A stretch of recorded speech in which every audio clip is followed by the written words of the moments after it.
Namaskar and good morning and welcome to my YouTube channel. So, ratipa khwaba korila asolate eta time hoise apunar 10টা hobo hoise apani. Aru eta goi asa asolate center because amar ghor pis pale mane amar mati olop ase mane. So dhan katise mane. So tare olop tamul pan plus kiba khwabo aru mithai sitai loi anu mane biscuit. Ma ja sulai goise baru. কাটি আছে মানে মানুহ সাকে 2-3 জন কাটি আছে ভালে কিছু না পতাকাখন यस সো আজি কাজ হৈছে আৰম্ভ কৰো আৰু এনেকৈ আৰু নৰমাল ভিডিও यस বলা আমাৰ মিস্টাৰ বিশাল দা আছে আৰু ইফালে আমাৰ লগিদা আছে নমস্কাৰ নমস্কাৰ নমস্কাৰ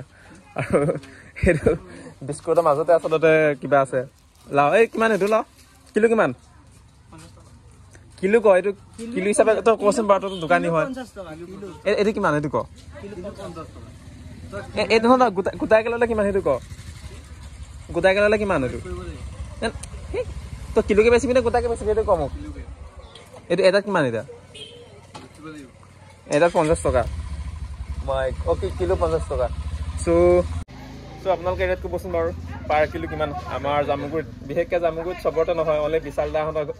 দোকানতে অনলি কিলো কে বেচা হয় পাৰ কিলো বলে 50 টকা দ্যাট মিন্স এটো 100 টকা মান হ'ব ইমান দাম চাহিদা আচলতে মোক কোৱা কাৰণে দাম বঢ়াইছে গম পাইছ না কিমান পাৰ কিলো পাৰ পিস 50 টকা এই নহয় 50 টকা 20 টকা ক এটা পাৰ কিলো কিমান এটা 20 টকা কেনেকে বেচে হেতু ক 50 টকা পাৰ পিস কিমান এতে ক 5 টকা সিল পুলিলে সালা সানা এটাকে বেচিলে 5 টকা মই যদি সব যদি লৈ যাম গুটেই খুন্দাকে লৈ যাম ন এটো তই বেছিব পাৰিবি 50% আছে 10টা আছে আৰু এয়া হৈছে আমাৰ লকি তো লকি আছলতে লগ পালো লকি সৰু এটা কাম আছিল আছে কামটো কৰি মেলি পঞ্চায়তত আছিল কামটো মাছুদি চা কেনেকা হৈছে মোৰ পঞ্চায়ত গলো কিন্তু লাভ নহয় লাভ চানা সকলো বস্তু লাভটো বিক্ৰী বিচাৰো কিছুমান লাভ হয় কিছুমানৰ লোকচান হয় জীৱনটোৱে হেতু সো এতিয়া আমি মই আচলতে কামলৈ গৈ আছো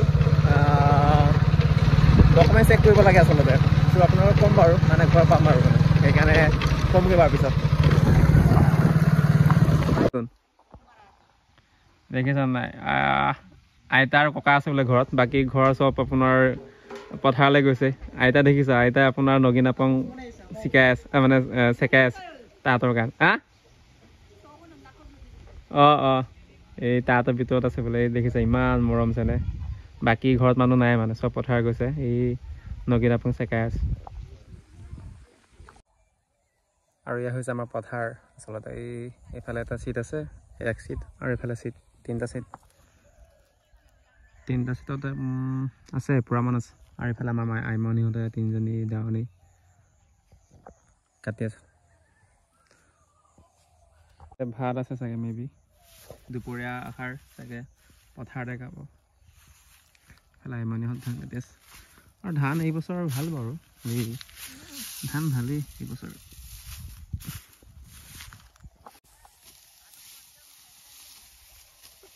ngova আনিলো কেক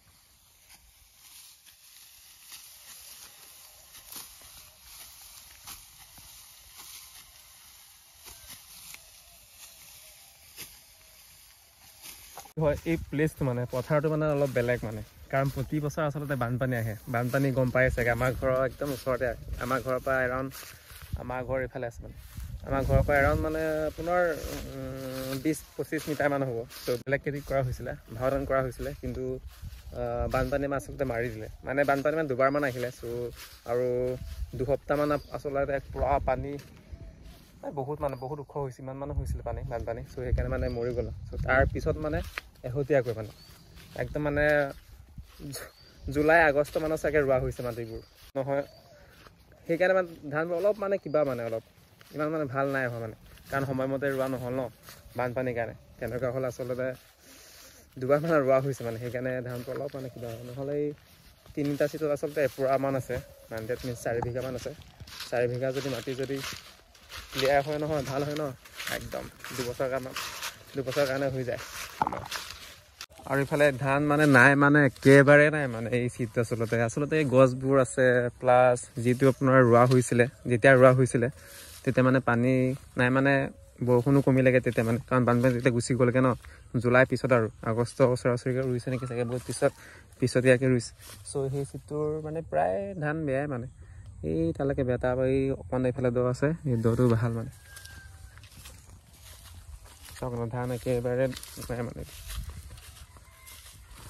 আমাৰ অসমৰ আপোনালোকে গম পাই চাগে আমাৰ অসমৰ মাটি সিমানেই সাৰুৱা আচলতে প্ৰতিটো খেতি আচলতে ইয়াত উৎপাদন হয় মানে প্ৰডাকশ্যন হয় কিন্তু আচলতে আমাৰ অসমত প্ৰায় মানে আমি দেখিছোঁ মানে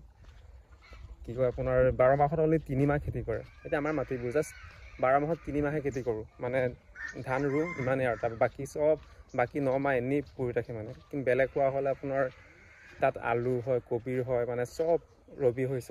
খাৰিফ শস্য চব খেতি কৰিলে হয় কিন্তু আমাৰ অসমত মানে অনলি 3 মাহ খেতি কৰে বাছ আৰামত খোৱা আৰু দুখ লগা কথা সেইটোৱেই যে আমাৰ আসামত 78% মানুহে আপোনাৰ খেতি কৰে মানে এগ্ৰিকালচাৰৰ লগত জড়িত কিন্তু জানি আপুনি আচৰিত হ'ব বা জানি আপুনি দুখ পাব যে আমাৰ GDP লৈ অনলি 18% যায় এই এগ্ৰিকালচাৰৰ পৰা ভাবি চাওক ইমান মানুহে নিয়োগ হয় ইমান মানুহে কাম কৰে কিন্তু প্ৰডাকশ্যনটো ইমান কম আচলতে